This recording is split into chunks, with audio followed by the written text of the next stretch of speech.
Assalamu Walaikum. Hello friends, how are you? Welcome back to my another video. In this video, I am going to show you how to remove slide master in PowerPoint 2016. Let's get started.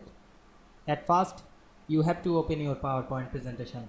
Now we can see here many slides, included the footer text. Now we want to remove footer or remove the slide master. At first, go to the view menu, click the slide master option.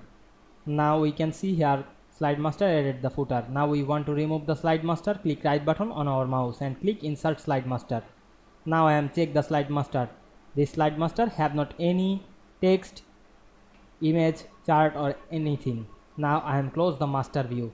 Now I am select the all slide, select the first slide and go to the last, then press and hold the shift and select the all slide. Click the layout drop down menu and we can see here the custom slides. You can choose anything and select the custom layout, then check the all slides.